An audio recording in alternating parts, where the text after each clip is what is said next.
¿Alguna vez has tenido un jefe o supervisor autoritario que era difícil trabajar con él y podías sentir esa sensación de alivio cuando él o ella estaba fuera de la oficina, incluso fuera de la ciudad? Hoy, en Maná de Lunes, presentamos Mantén la alerta, el jefe podría venir hoy. Una reflexión de Robert Tamasi.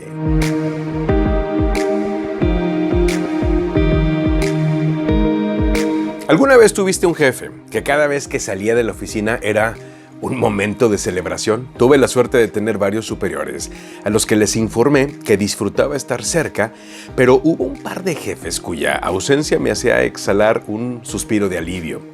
No eran malas personas, pero sus estilos gerenciales eran tales que creaban una atmósfera opresiva cuando estaban presentes.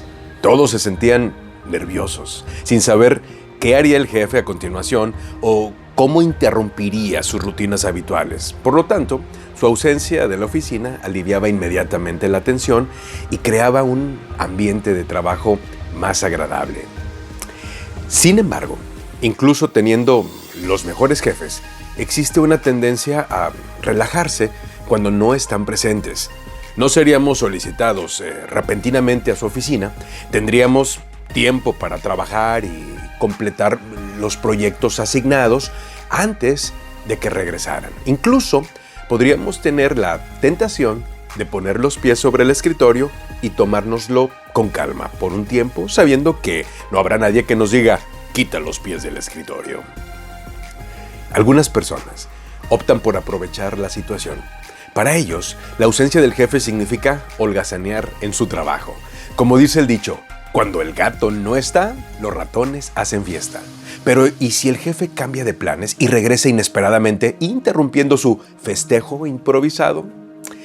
Para aquellos de nosotros que nos consideramos embajadores de Cristo, la importancia de permanecer diligentes en el servicio a Dios y hacia aquellos para quienes trabajamos es aún mayor. Jesucristo le contó a sus seguidores la parábola de los talentos acerca de un hombre de negocios que se iba de viaje. Dio a 3 sirvientes diferentes cantidades de talentos. En ese caso era dinero, confiando en que lo harían y lo usarían sabiamente durante su ausencia. Cuando el jefe regresó, le pidió a cada sirviente que le diera cuenta de lo que había hecho con su dinero. 2 de ellos habían hecho buen uso de los talentos, invirtiendo bien el dinero, y el empresario elogió su trabajo. El tercero simplemente había enterrado su único talento, ofreciendo la excusa: yo sabía que usted era un hombre severo, que cosecha lo que no sembró y recoge las cosechas que no cultivó.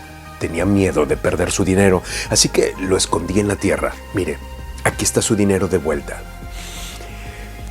Esa respuesta no era aceptable. El jefe le quitó el dinero al sirviente holgazán, lo despidió y se lo dio al sirviente más emprendedor. Luego declaró: porque a todo el que tiene se le dará más y tendrá en abundancia. Al que no tiene se le quitará hasta lo que tiene. 2 sirvientes escucharon las palabras: bien hecho, buen siervo y fiel. El otro fue echado fuera. Escribiendo a los seguidores de Cristo en la antigua Corinto, el apóstol Pablo declaró: así que Apolos y a mí, considérenos como simples siervos de Cristo, a quienes se nos encargó la tarea de explicar los misterios de Dios. Ahora bien, alguien que recibe el cargo de administrador debe de ser fiel. 1 Corintios 4, 1 y 2. Para aquellos de nosotros, en los negocios, esto implica no solo las expresiones de la verdad bíblica, sino también la representación adecuada del Dios al que servimos.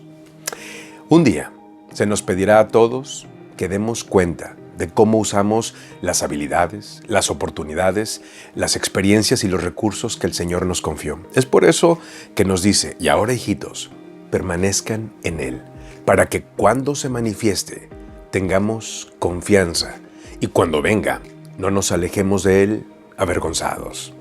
Maná de Lunes es un servicio a la comunidad de negocios del Comité de Profesionales y Empresarios Cristianos. Contáctanos en cbmclatino.com. En España, contáctanos en 3-e.org.